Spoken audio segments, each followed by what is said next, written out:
Part 1, Strange Calls. I always thought Emma and I had a solid relationship. We had our ups and downs, like any couple, but we were good. At least, that's what I kept telling myself. But lately, something had shifted. Emma had grown distant, subtle at first, but noticeable. The late-night phone calls, the hushed tones when I walked into the room, the sudden increase in girls' nights out. It was all too much to ignore. I tried not to jump to conclusions. Maybe it was stress from work or something else entirely. But the more I paid attention, the more my suspicions grew. The strange part wasn't just that she was acting distant, it was the laughter. She would be on the phone late at night, trying to keep her voice low, but occasionally, I'd catch her laughing. It wasn't the kind of laugh I'd heard in a long time. It was lighter, freer. One evening, I couldn't ignore it any longer. I was in the kitchen when I heard her voice from the living room, talking in that hushed, secretive way. Something about it just didn't sit right. I leaned closer to the door, and that's when I heard it. A name. Mark. My heart sank. Mark wasn't just anyone, he was my best friend. We'd known each other for years. I felt like the floor had dropped out from under me, but I didn't barge in right away. I stood there, frozen, trying to piece it all together. Maybe it was nothing, I told myself. Maybe she was talking to someone else about Mark. But the way she said his name, it wasn't casual. When she finally hung up, I walked into the room, pretending like I hadn't heard anything. "Who were you talking to?" I asked, keeping my tone light. I didn't want to come across as paranoid. "Not yet." She looked startled, just for a second, then gave me a quick smile. "Oh, just Sarah. You know, catching up." I nodded, but inside, my gut twisted. Sarah? That didn't make sense. The more I thought about it, the more certain I became that something was off. But how could I accuse her of anything without sounding like I didn't trust her? And worse, how could I accuse Mark, my best friend, without concrete proof? The next few days were a blur of overthinking. Every time Emma looked at her phone, I found myself glancing over, trying to catch a glimpse of who she was texting. Every time she left the room, I felt this knot in my stomach grow tighter. The more I tried to ignore it, the more it consumed me. One night, after another round of late-night whispers and laughter, I couldn't take it anymore. I decided it was time to confront her, to ask her directly about what was going on. Maybe I was overreacting, but I needed to know. "Emma," I said, trying to keep my voice steady, "is everything okay? You've been distant lately." She looked up at me, her expression calm but a little too rehearsed. "What do you mean?" "Everything's fine, Jack. Why would you think otherwise?" "I don't know," I said, my hands fidgeting. "It's just, you've been on the phone a lot. Late at night. Is something going on?" She hesitated for a moment, just long enough to make me feel like I had hit a nerve. Then, she smiled, a smile that felt too forced. "Oh, that? It's nothing. I've just been planning something for you. It's a surprise." "A surprise?" I repeated, skeptical. "Yeah," she said, her voice taking on a playful tone. "I've been working on a surprise party for you. That's why I've been talking to Mark. He's helping me with the plans." I stared at her, trying to gauge whether she was telling the truth or if this was just a convenient cover-up. "Mark? You've been talking to Mark?" She nodded, giving me an innocent look. "Yeah, he's helping me with the details. I wanted it to be a surprise, so that's why I didn't say anything." "You're not mad, are you?" I felt my stomach churn. She was saying all the right things, giving me just enough reason to believe her. But deep down, my instincts were screaming at me that something was wrong. Still, without any proof, what could I say? I couldn't accuse her of anything without looking paranoid. "No, I'm not mad," I said slowly. I just wanted to make sure everything's okay." She smiled again, and this time it looked more genuine. "Of course, Jack. Everything's fine. But as I walked away, the doubt lingered, gnawing at me like a shadow I couldn't shake. Part 2, Innocent Excuses. A few days passed, and I tried to convince myself that maybe I was overreacting.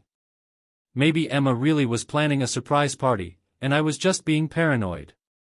But no matter how hard I tried to push those thoughts away, they kept creeping back in. There was something about the way she was acting that just didn't sit right with me. I decided to ask Mark about it, hoping he could give me some reassurance. After all, he was my best friend. If something was going on, he would tell me, right? I met up with him for drinks after work, trying to act casual. We sat at the bar, nursing our beers, and I waited for the right moment to bring it up. Mark was his usual self, calm, laid back, as if nothing in the world could bother him. But as we chatted, I kept thinking about those phone calls, those hushed conversations late at night. "Hey, Mark," I said, trying to sound nonchalant, "Emma mentioned you've been helping her with something. A surprise for me?" Mark took a sip of his beer, then nodded with a grin. "Yeah, man. She's been planning a big thing for your birthday. You're not supposed to know, though." I raised an eyebrow. "A surprise party?" "Something like that," he said, leaning back in his chair. "It's gonna be great. She's been putting a lot of effort into it." His response was smooth, too smooth. I wanted to believe him, but something about the way he said it didn't sit right with me.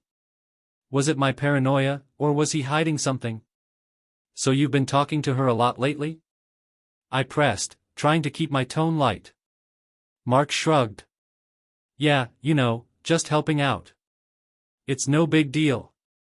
I forced a smile, but inside, the doubt was growing.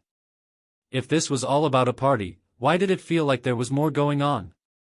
Why was I left with this nagging feeling that they weren't telling me the whole truth? As we finished our beers, Mark changed the subject, steering the conversation away from Emma and the party. We talked about work, sports, anything but the thing that was gnawing at me. And the more we talked, the more I realized that Mark was playing it cool, too cool. Part 3, The Disguised Confession. A few more days passed, and I couldn't shake the feeling that something was still off. Emma continued with her late-night calls, her mysterious, girls' nights, and Mark acted like everything was perfectly normal whenever we hung out. But the more I tried to push the doubts aside, the more they seemed to take over my thoughts. One night, after a few beers with Mark at our usual spot, the conversation took an unexpected turn. He was relaxed, leaning back in his chair with that same calm confidence he always had. But then, seemingly out of nowhere, he brought up a topic that made my skin crawl. "So, Jack," Mark started, swirling his beer around in the bottle, "what do you think about cheating?" I nearly choked on my drink. "Cheating? What do you mean?" I asked, trying to keep my voice steady. Was he really going there? Mark gave a casual shrug, as if it was the most normal thing in the world. Affairs. People stepping out on their marriages. It happens more than you'd think, right? I stared at him, my mind racing. Was this a test? Was he trying to gauge how I'd react? "I mean, yeah," I said slowly, "it happens, but it's messed up. Betraying someone like that. I don't get it." He nodded thoughtfully, taking another sip of his beer. "Yeah, but sometimes, people do it for a reason. Maybe they're unhappy, maybe they feel neglected. It's not always black and white." I felt a chill run down my spine. Was he talking about himself? About Emma? I tried to stay calm, but inside, my instincts were screaming at me to pay attention. "I don't know, man. I think if you're unhappy, you talk to your partner. You don't go behind their back." Mark didn't respond right away. He just stared at his drink, as if considering something. Then, he looked up at me, his expression unreadable. "Yeah, you're probably right." The rest of the night felt like a blur.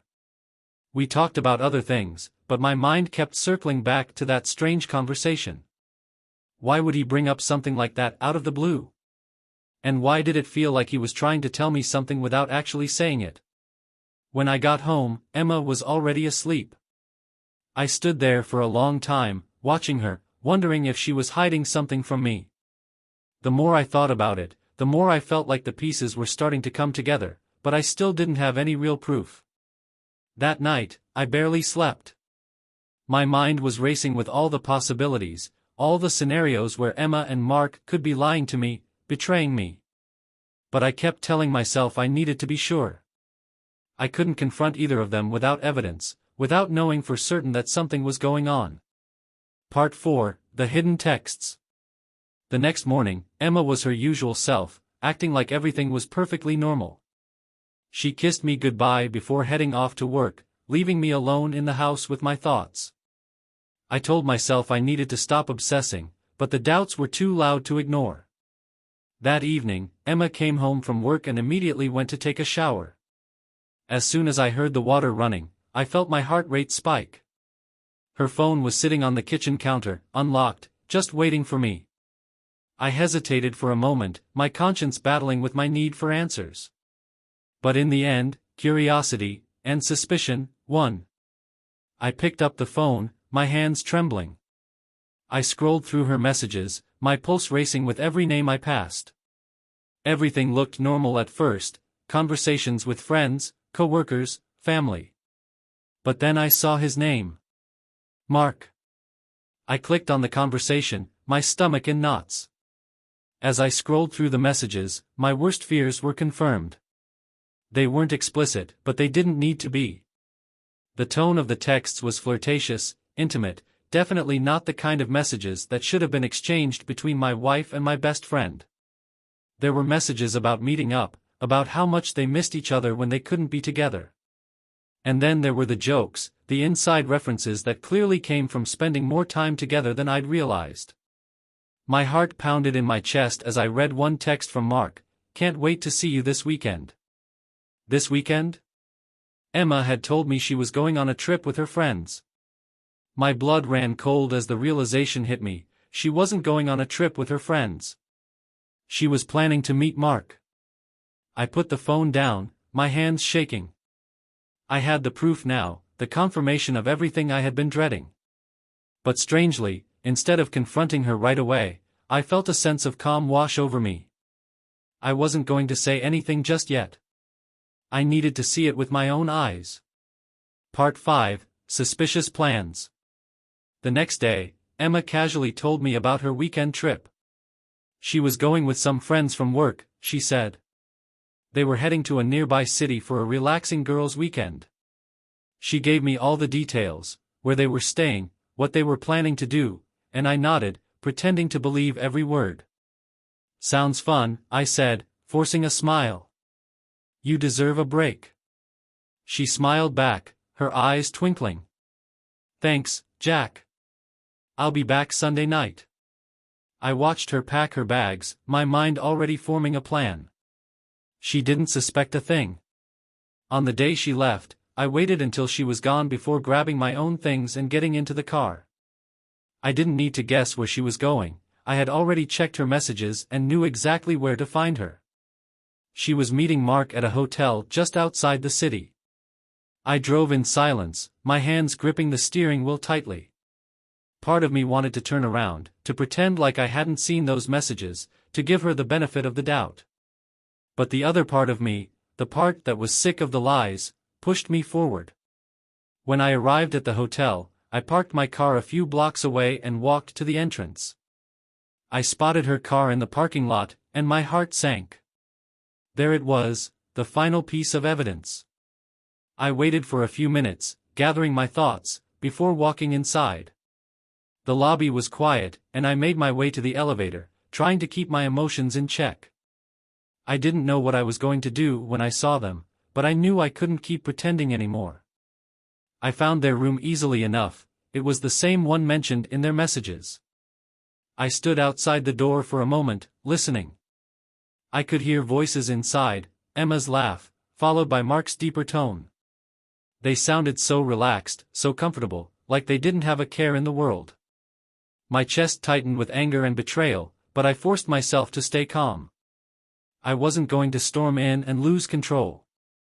I wanted answers, and I was going to get them. I knocked on the door. There was a brief pause, then I heard footsteps approaching.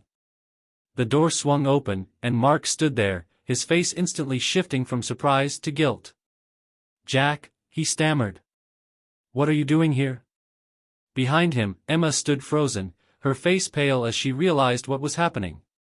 Part 6, The Confrontation. For a moment, time seemed to stop. Mark stood in the doorway, blocking my view of Emma, his face contorted with an expression that was somewhere between shock and regret. Emma, just a few feet behind him, looked frozen in place. Her eyes were wide, her face pale, and I could see the wheels turning in her head, trying to figure out what to say, how to explain. I didn't give them the chance. "What the hell is this?" I asked, my voice calm, but with an edge that I could barely keep under control. I didn't want to start yelling, not yet. I needed answers first. Mark glanced back at Emma, then back at me. He swallowed, opening and closing his mouth like a fish out of water. "Jack, this isn't what it looks like." "Really?" I said, stepping forward into the room, pushing past him. "Because it looks like my wife and my best friend booked a hotel room together and were planning to spend the weekend here, lying to me about it." Emma finally moved, stepping around Mark and facing me, her hands raised as if she could somehow calm the situation down. "Jack, please," she said, her voice trembling. "Let's talk about this. I can explain." "Explain?" I echoed, my voice rising slightly. "What exactly do you think you can explain, Emma?" "I saw the messages. I know you're not on a trip with your friends. I know you've been sneaking around with him." I pointed at Mark, who was standing there, silent and useless. Her eyes filled with tears, and for a brief moment, I saw the Emma I fell in love with, the woman I had trusted, the woman I had built a life with. But then I remembered the texts, the laughter I had overheard, and the way she had lied to my face, again and again. The betrayal hit me all over again, sharp and cold. "I didn't mean for it to happen," Emma said, her voice breaking. It just did." I shook my head, incredulous. "That's your excuse? It just happened? How long has this been going on?" She glanced at Mark, who still hadn't said a word. He just stood there, staring at the floor, his hands shoved into his pockets. "Coward." "A few months," Emma admitted, barely above a whisper. I felt like the floor had been ripped out from under me. A few months? How had I been so blind? How had I let this happen, right under my nose? "Why?" I asked, my voice barely steady. "Why him? Why betray me like this?" Emma wiped at her eyes, but the tears kept falling. "I don't know. I wasn't happy, Jack. I've been feeling neglected. We've been drifting apart, and I didn't know how to fix it. Mark was there. He listened to me, he understood." Neglected. The word echoed in my head, filling me with equal parts anger and guilt. I had noticed the distance between us, but I thought it was something we could work through. I never imagined she'd turn to Mark. "And what about you?" I turned to Mark, my hands balled into fists. "You were supposed to be my friend. How could you do this to me?" He finally looked up, but his expression was guarded, like he didn't feel the weight of what he had done. "I didn't plan for this, Jack," he said, his voice low. "It just happened. We didn't mean for it to go this far." I almost laughed at how pathetic he sounded, repeating Emma's words as if that somehow justified what they had done. "You didn't mean for it to go this far? So what was your plan, Mark? Keep sneaking around until I found out? Or were you waiting for me to walk away on my own?" He didn't answer, and the silence only made me angrier. I took a step toward him, my fist still clenched, but Emma quickly moved between us, her hands on my chest. "Jack, please," she begged. "Don't do this. I'm sorry. We're both sorry. Let's just talk about this, please." I stared down at her, my chest rising and falling with each breath. I wanted to yell, to scream, to demand why she hadn't come to me if she was unhappy. Why she hadn't given me the chance to fix things instead of turning to him. But instead, I felt a deep, hollow emptiness spreading through me, dulling the sharp edges of my anger. "What's there to talk about?" I asked quietly. "You've been lying to me for months. You've already made your choice." Emma shook her head frantically. "No, it's not like that. I never stopped loving you, Jack. I was confused." "Confused?" I repeated, feeling a bitter laugh rise in my throat. "You're not confused, Emma. You're caught." Mark finally spoke again, his voice firm but still annoyingly calm. "Jack, we never wanted to hurt you." "Too late," I snapped, turning on him. "You already did." I stepped back, needing space from both of them. The room felt too small, too suffocating, and I couldn't stand the sight of them together for another second. Emma reached for me again, but I pulled away. "I can't do this," I said, shaking my head. "I can't stand here and listen to your excuses." "Jack, please, don't walk away," Emma pleaded, her voice cracking with desperation. But I couldn't stay. Not with them. Not here. Without another word, I turned and walked out of the room, ignoring Emma's calls behind me. I left the hotel and made my way back to my car, my mind spinning with a whirlwind of emotions: anger, pain, betrayal, and something else. Something darker. I had spent months being the trusting husband, the blind friend, the one who believed everything was fine when it clearly wasn't. And now, standing in the cool evening air outside the hotel, I felt something shift inside me. I didn't just want answers anymore. I wanted something more. Part 7, A Dark Twist. As I drove home, my mind was racing, but not with confusion. Clarity settled in, cold and sharp. This wasn't just about Emma and Mark's betrayal. This wasn't just about an affair. It was about everything: the lies, the deceit, the way they had treated me like a fool. I had trusted them both. I had loved Emma, and I had called Mark a brother. But now? Now, they were just people who had taken everything from me. When I reached home, I didn't feel the same devastation I had felt at the hotel. No, something had changed. My hands were steady as I opened the front door, my movements deliberate and calm. I walked into the kitchen, where Emma's things still sat, untouched. Her jacket draped over a chair, her shoes by the door. Everything felt like a cruel reminder of the life I thought I had. But that life was over now. I walked to the kitchen counter and pulled out a notepad and pen. My mind was eerily clear as I began to write, my hand moving swiftly across the paper. The plan that had been forming in the back of my mind was now fully in focus. This wasn't just about revenge. It was about making them understand what they had done. About making sure they couldn't just walk away from this and pretend like it was a mistake, like it could be forgiven. When I finished writing, I set the note down and took a deep breath. This wasn't going to be easy, but it needed to be done. I wouldn't let them destroy my life without consequences. Emma and Mark thought they could lie to me, betray me, and then move on with their lives. But they were wrong. I had a plan now. And they wouldn't see it coming.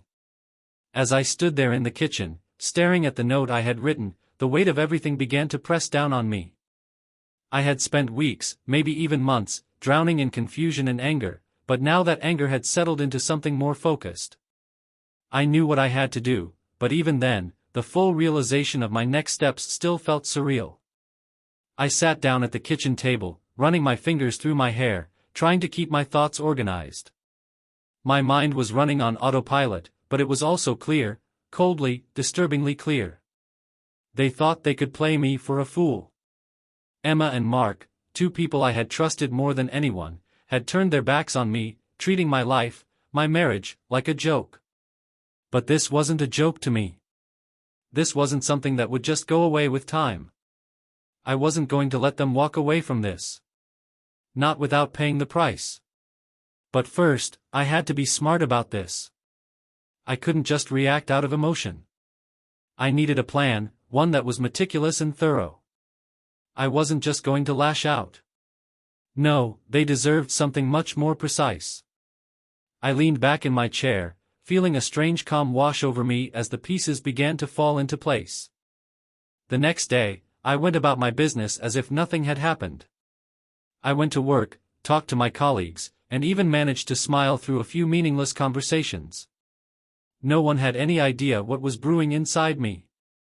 They saw me as the same Jack I had always been, calm, collected, dependable. But underneath that surface, I was anything but. After work, I made my way to a hardware store on the other side of town. I didn't want anyone who might recognize me to see me buying anything suspicious, so I picked a place where I knew I wouldn't be recognized.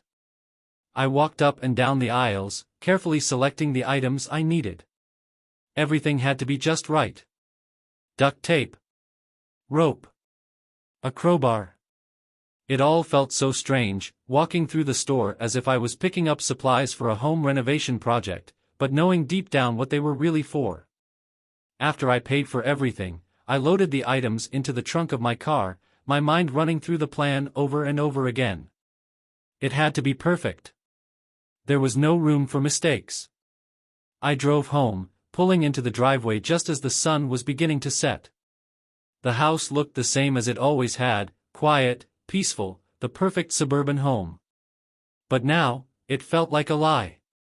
The life I had built here with Emma was gone, and what remained was just an empty shell, filled with betrayal and deceit. I brought the supplies inside, hiding them in the garage where Emma wouldn't find them. I still had some time before I put the plan into action, but I wanted to be prepared. I couldn't afford to be caught off guard. For the next few days, I played my role perfectly. I didn't let on that anything was wrong. Emma came home from her trip and acted as if everything was normal. She kissed me on the cheek, asked me how my day was, and told me about the things she and her friends had done over the weekend. It took everything in me not to explode right then and there. But I kept my cool. I smiled, nodded, and played the part of the loving husband, all while knowing that she was lying to my face.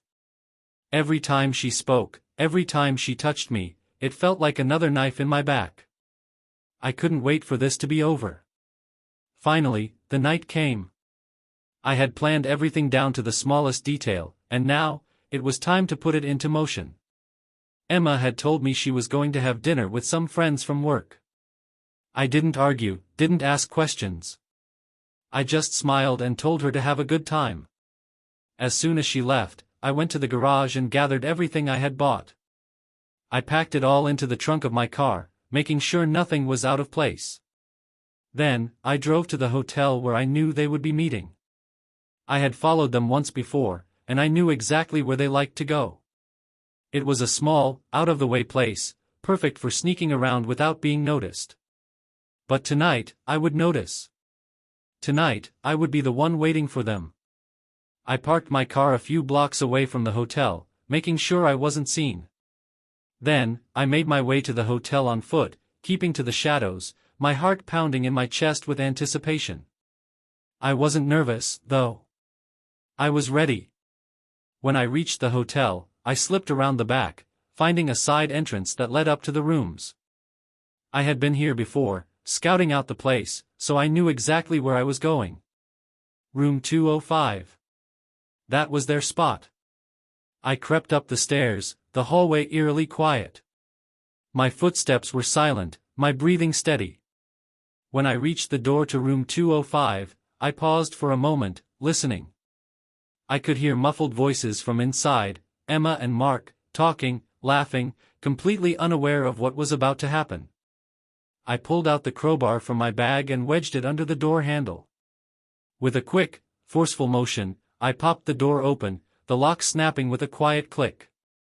I stepped inside. They didn't even notice me at first. Emma was sitting on the edge of the bed, laughing at something Mark had said. He was standing near the window, a glass of wine in his hand, looking smug and content. It was almost like a scene from some twisted play, with them acting out their betrayal while I watched from the wings. But this time, I wasn't just watching. Jack? Emma's voice broke through the haze of my thoughts. She stood up quickly, her face pale as she realized what was happening. What are you doing here? I didn't answer. Instead, I walked toward them, slowly, deliberately, the crowbar still in my hand. Mark took a step back, his eyes wide with fear. Jack, listen, we can talk about this, he stammered, his voice shaking. It's not what you think. It's exactly what I think, I cut him off, my voice calm, almost eerily so. And now, we're going to settle this once and for all. Emma's eyes filled with tears, and she reached out to me, her voice trembling. Please, Jack, don't do this. I'm sorry. We're both sorry. But it was too late for apologies. As the night unfolded, everything played out just as I had planned. Mark and Emma were trapped, caught in the web they had spun for themselves. And now, there was no escape. But as the hours passed, something inside me shifted again. I had thought that revenge would bring me closure, that it would heal the wounds they had inflicted. But as I stood there, looking at the aftermath of my actions, I realized something I hadn't expected. Revenge wasn't enough. It would never be enough. After that night in the hotel room, everything seemed to shift. Mark, pale and shaken, had stood silently in the aftermath of the confrontation. He barely looked at Emma, let alone at me. As I walked out of the room, leaving them in the chaos they had created, I didn't hear another word from either of them. I didn't need to. I had said everything that needed to be said. The next few days were a blur. Emma and I barely spoke. She didn't know how to reach out to me, and I didn't know how to react. The house felt like a stranger's, as if I was living in someone else's life, someone else's mess. Emma tried to make small attempts to bridge the growing gap between us. She cooked dinner, left small notes on the counter apologizing over and over. But I couldn't look at her the same way. It wasn't just the affair. It was the betrayal, the deceit, and the trust that had been shattered into a million irreparable pieces. No amount of dinner or notes could change that. Then, one day, Mark was gone. Just like that. It happened about a week after the confrontation at the hotel. I hadn't seen or spoken to him since that night, but Emma had tried reaching out to him several times. I knew, because she was doing it right under my nose, thinking she could somehow mend what they had broken. But one morning, as I sat at the kitchen table pretending to read the newspaper, Emma got a phone call. Her face drained of color the moment she saw Mark's name flash on the screen. She hesitated, glancing at me as if unsure whether to answer. But I didn't stop her. I wanted to hear this. She answered, her voice shaky. Mark? I listened as her side of the conversation played out, her face gradually falling as Mark spoke on the other end. At first, it was quiet. Then, her face crumpled. What do you mean you're leaving? Emma's voice cracked. We can figure this out. We just need time. There was a long pause, and I could hear Mark's voice faintly from across the room, though I couldn't make out the words. Whatever he was saying, it wasn't good. Emma's shoulders slumped, and her hand began to tremble. You don't mean that, she whispered. Mark, we've been through so much together. You can't just walk away. But he could. And he did. After a few more desperate pleas, Emma's voice gave out, and she ended the call, staring blankly at the phone as if she couldn't believe what had just happened. Mark had left her. It wasn't long after that phone call that I learned the full extent of it. Mark had packed up his things and left town. No explanation to anyone, not even to his friends or neighbors. Just vanished.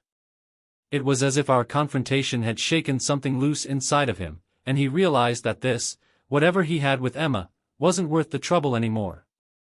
In the days that followed, I heard rumors. Apparently, Mark hadn't just left Emma.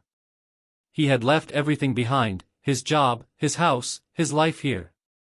People whispered about how he had been unsettled for a while, about how things had been going downhill for him long before the affair had come to light. It seemed that Emma had been just another loose thread in the unraveling fabric of his life. I should have felt something at this news. Relief, maybe, or some twisted satisfaction. But I didn't. Mark's disappearance didn't fix anything. In fact, it only made things worse. It left Emma with no one to cling to but me, and I wasn't sure I could handle that. In the days that followed, Emma's demeanor shifted. She became quiet, withdrawn. She would walk through the house like a ghost, her eyes hollow and her movements slow, as if the weight of Mark leaving had crushed something inside her. At first, I didn't care. She had made her choice. She had thrown everything away for Mark, and now she was paying the price. But as the days turned into weeks, something began to change. One evening, I came home from work and found Emma sitting at the kitchen table, staring blankly at a half-empty cup of tea. She looked so small, so defeated, that for a brief moment, I felt a flicker of something I hadn't felt in a long time, pity. "You okay?" I asked, my voice hesitant, unsure of what I was even asking. She didn't look up. "He's gone," she whispered. "He really left." I leaned against the counter, crossing my arms. "You didn't think he would?" Emma shook her head, her eyes red from crying. I don't know what I thought. I guess I believed that if we could just get through the mess, we could fix things. But he didn't even want to try. I didn't know what to say to that. Part of me wanted to tell her that she deserved it, that she had made her bed and now she had to lie in it. But another part of me, the part that had once loved her, the part that remembered the good times, felt sorry for her. "I don't know what to do anymore, Jack," she said, her voice barely above a whisper. "I've lost everything." For the first time in a long time, I felt a pang of sympathy for her. As much as I wanted to stay angry, as much as I wanted to hold on to the resentment, I couldn't deny that Emma was broken, too. Maybe even more than I was. But that didn't change what she had done. "You didn't lose everything," I said, my voice hardening as I pushed away the sympathy. "You threw it away." Emma flinched at my words, but she didn't argue. She knew I was right. She had thrown away our marriage, our trust, for Mark. And now, she had nothing. But even as I said those words, I couldn't shake the feeling that I wasn't quite as satisfied with this outcome as I thought I'd be. Mark was gone, Emma was a shell of her former self, and I was left standing in the ruins of a life I no longer recognized. Days turned into weeks, and life carried on, but nothing was the same. Mark's house sat empty, a constant reminder of what had happened. Emma and I continued living under the same roof, but it was like living with a stranger.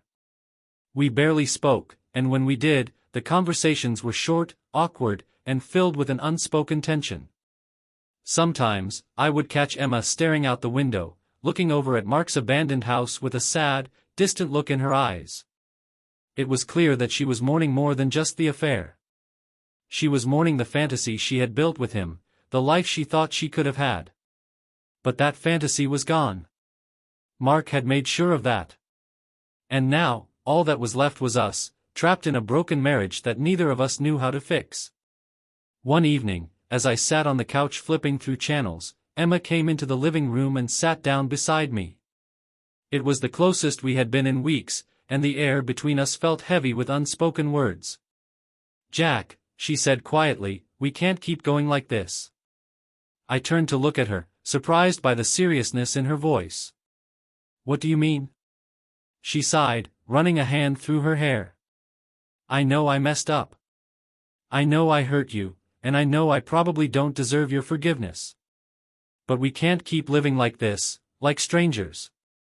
I didn't say anything, unsure of how to respond. She was right, of course. This wasn't sustainable. But what was the alternative? Was there even a way to come back from this? "I don't know how to fix this," she admitted, her voice barely above a whisper. "I don't know if it's even possible. But I can't keep living in this limbo, Jack. We have to figure out what we're going to do." I looked at her, really looked at her, for the first time in a long time. She was different now, older, sadder, and more fragile than she had ever been before. The woman I had married seemed like a distant memory. I don't know if we can fix this, I said slowly, the words heavy on my tongue. But I know one thing. We can't go back to the way things were. Emma nodded, tears welling up in her eyes. I know. I just want to try. And in that moment, as we sat there in the silence of our broken home, I realized that I didn't know what I wanted anymore.